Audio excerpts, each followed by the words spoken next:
ครับสวัสดีเนาะมื้อนี้มาพบกับชิงเตะบอลยุโรปมื้อนี้เราไปเบิ่งหลังเกมอาร์เดสเกมฟุตบอลเนาะมีหยังน่าสนใจมาเด้เราก็มาเริ่มกับการมาของโค้ชเนาะอยู่ฮังครับตอนคุมบาร์ซ่าเนาะสไตล์ก็จะมาโพสิชันเกมเนาะมาในการเคาะของบัลด้วยค่าพลัง89เลยเป็นคนที่2เนาะของจากโค้ชของนอร์เวย์เนาะก็ยังบวกอีก2บูตเตอร์อีกบูตเตอร์หนึ่งก็เป็นกลางของบันเสียบันยากบวกหนึ่งบวกอีกหนึ่งเป็นการกระโดดมงเนาะบวกหนึ่งก็มีค่าโอเวอร์ออลนี่โคตรสูงเนาะ89มีค่าโอเวอร์ออลเพิ่นมาสมมุติเต้เฮาอัดตันค่าพลังเป็น99ว่าซี่เนาะเอาใส่โค้ดอยู่หั่นครับสิได้ค่าโอเวอร์ออลเป็น100เลยเนาะแต่ถ้าเฮาเสิร์ชตัวค่าพลัง88 99เท่าเก่านักเตะบางตัวเฮาเสิร์ชค่าโอเวอร์ออลก็บ่ขึ้นนั่นแล้วก็เอาไปเบิ่งลุยโซเลสเนาะอีปิกลุยโซเลสกับดาวิดเบยากับเฟร์นันโดตอเรสเนาะมาในร่างบิ๊กเคาเลอร์เนาะอีปิกนี่ดีอยู่เดี๋ยวเสียดายบ่มีทองเนาะไปเปิดแพ็คมันเอาแม่นใส่ฟรีบ่แม่นใส่เติมเนาะมาหลังจากนั้นเราก็ไปเล่นจิกากัมเนาะเล่นได้แพ็คเปิดฟรีไปเปิดแพ็คเขียวกันเลยเนาะกับไปแลกเนาะเตะแล้วก็ไปเล่นกิจการ550ทองเนาะเป็นจังได๋ก็ไปเบิ่งนำกันเนาะไปเบิ่งเกมที่1เลยเริ่มกับเกมที่1เลยเกมที่1ก็เจอ GW J เลยเนาะครึ่งแรกมันเลยยามบันได้มาเปิดมาทางซ้ายเติมไปให้กองหน้ส่งไปให้กองหน้าอีกตึมยิงเรียบร้อยเสาไกลเนาะ1-0เลยก็เฮ็ดดีเจอไว้ถ้าดีเจอ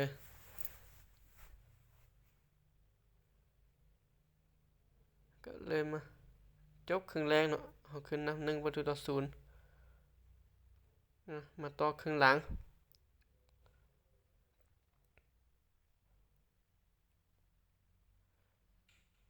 โอ้โหตอนตัดมาเลยเนาะเขาก็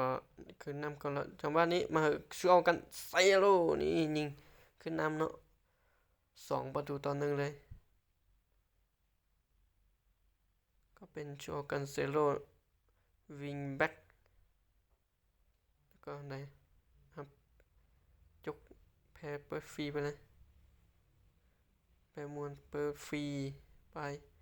มาต่อกับเกมที่2เนาะเป็น50ทองว่าเจอกับทีมใดเนาะเจอได้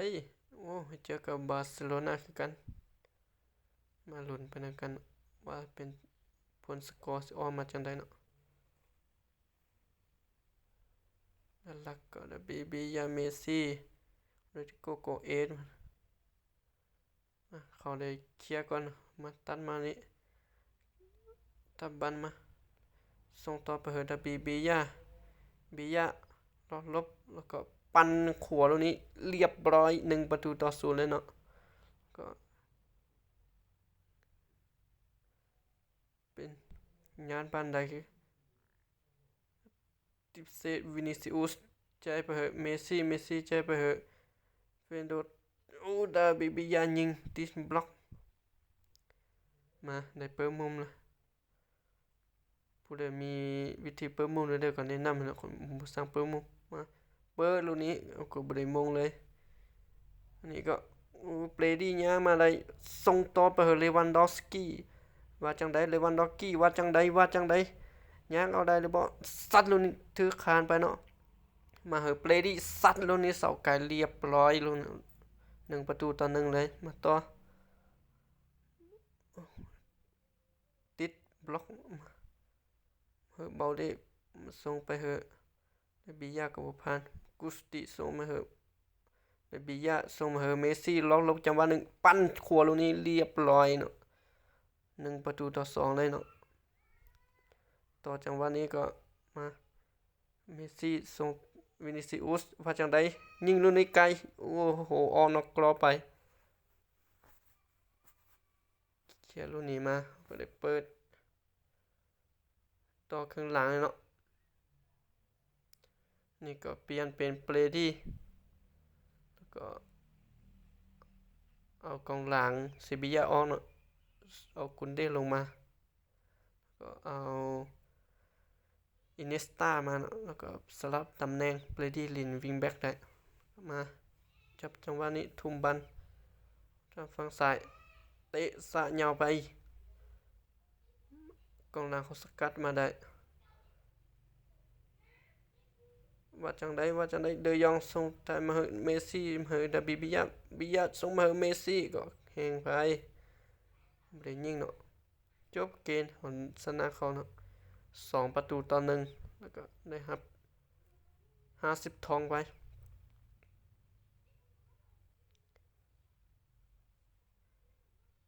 จะ50ทองไปแล้วก็ไปเปิดแพ็คเขียวนำกันเลยเนาะทุกคนไปเปิดแพ็คเขียวนำกันเลยว่าจังว่าสิได้ตัวใดเนาะลักก็ยันใดก็จะเป็นเดอร์บอยเนาะแล้วก็ฟาเลเอาเนาะยันใดเลเอานี่แหละเอาไปเปิดกับดูเดเยตอบด้านยิงจุดโทษก่อนแล้วก็ค่อยไปเปิดแพ็คเขียวเอาเนาะนี่ก็ยันใดอิสัตนอกบราได้แล้วยังอิสัตครับโอปาเมกาโนแล้วก็อิคาริโอมึงดูว่าสิได้อิสัตหรือบ่อิสัตมาไอโคว่าจังไดไอโคโอ้ได้สแตนดาร์ดมาเปิดแพ็คเขียวต่อเลยเนาะแล้วก็จะเป็นเดอะบอยกับเลเอานี่แหละว่าสิได้ตัวใดเนาะตัวใดขึ้นมาก็ได้นะไอโคว่าจังไดไอโคเขียวอุ้ยไฟมาจังไดเสื้อสีฟ้าโอ้สีขาวโอ้ยเป็นนักเตะยูเวนตุสนักเตะยูเว่เนาะของการตัวลุกคุพริสอีเนสเนี่ยซื้อก็ย่างไงอัน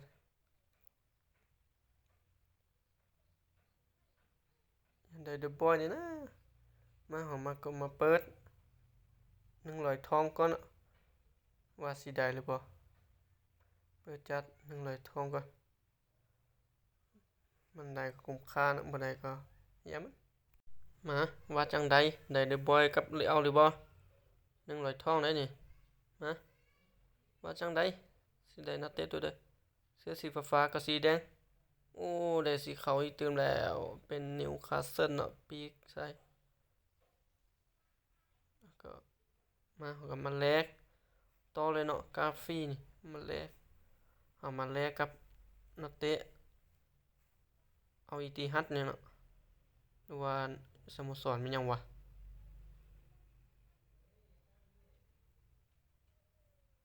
เอาอาลีที่นี่แม่นแล้วนักเตะเอาอาลีเนาะทีมแชมป์บราซิลมาแลกกันเลยอยู่กองหน้าแล้วก็ตัวนี้เนาะกับสุปัชโชคศิลชาของทีมชาติไทยเนาะมันก็แลกไปแล้วก็คลิปนี้ก็จบเพียงเท่านี้เนาะแล้วก็ฝากกดไลค์กดแชร์แล้วก็กดติดตามคลิปหน้าถึงจะบ่ได้พลาดเนาะไว้เจอกันคลิปต่อไปเนาะ